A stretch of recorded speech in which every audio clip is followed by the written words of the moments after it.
It seems more Canadian snowbirds are deciding to fly elsewhere this winter to avoid the U.S. as their vacation destination. The busiest travel season of the year is just around the corner, and it appears many Canadians are not yet ready to return to the U.S. Stats show cross-border travel between the two countries continues to nosedive, and that is having an impact on U.S. businesses. You know, the Americans were always our friends and neighbors, and now, unfortunately, we have, the political climate that's causing a bit of an issue. They used to flood the beaches of Florida, the casinos of Las Vegas, and the streets of New York every summer. Canadian families, couples, and adventurers traveling south of the border was almost automatic. But now it is different. This year, something is shifting. Something quiet, yet undeniable. Canadians are not just pausing their U.S. trips, they are actively avoiding them. And the numbers tell the story. Flight Centre Canada data shows that between May and July 2025, Canadians' travel spending in countries outside the United States has grown dramatically. Buenos Aires saw a 148% increase. Osaka in Japan, 137%. Copenhagen, 112%. And even Caribbean destinations like Curaçao and Aruba jumped 101% and 71% respectively. Lisbon, Portugal grew 61%, Prague 38%, Barcelona 35%, Dublin 29%, and Cape Town, South Africa 27%. Canadians are voting with their passports, and the United States is losing. Why this sudden shift? It is not just about distance or novelty. It is about respect, value, and politics. Since the return of Donald Trump to office, tariffs, immigration restrictions, and political rhetoric have made many Canadians feel unwelcome. Experts like Wayne Smith from the Institute for Hospitality and Tourism Research at Toronto Metropolitan University explain that Canadians are seeking places where they feel safe, appreciated, and respected.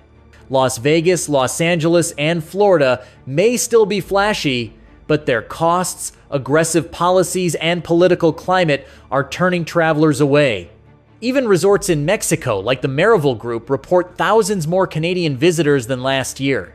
Salvador Ramos, Vice President of Sales and Marketing, confirmed a 5 to 6% increase, translating to about 15,000 extra Canadian travelers since the start of the trade war.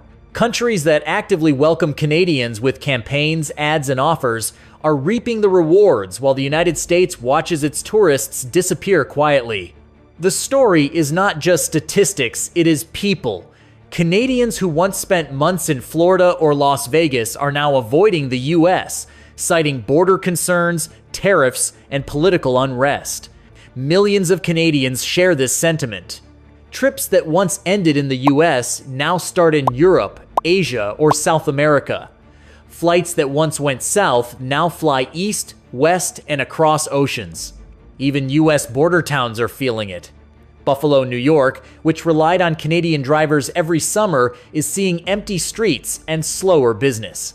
Las Vegas resorts report quieter summers compared to previous years. Promotional campaigns like Buffalo Loves Canada and $500 gift card giveaways are failing to lure back the Canadians who feel unappreciated and unwelcome. Global travel experts warn this is not temporary. The World Travel and Tourism Council projected that the U.S. would be the only country among 184 studied where foreign visitor spending would fall in 2025. The quiet boycott is reshaping tourism, and the United States must recognize that millions of travelers will no longer simply show up. They will go where they are truly welcome. And as airplanes depart from Toronto, Montreal, Calgary, and Vancouver, carrying Canadians to destinations that celebrate them rather than ignore them, one thing becomes clear. The United States is losing more than tourism dollars. It is losing trust, loyalty, and global appeal. Canadians who once filled U.S. streets, resorts, and beaches are leaving. They are doing so decisively, with data, with actions, and with their wallets. The message is simple. If you treat us poorly, we will go elsewhere, and the world is watching.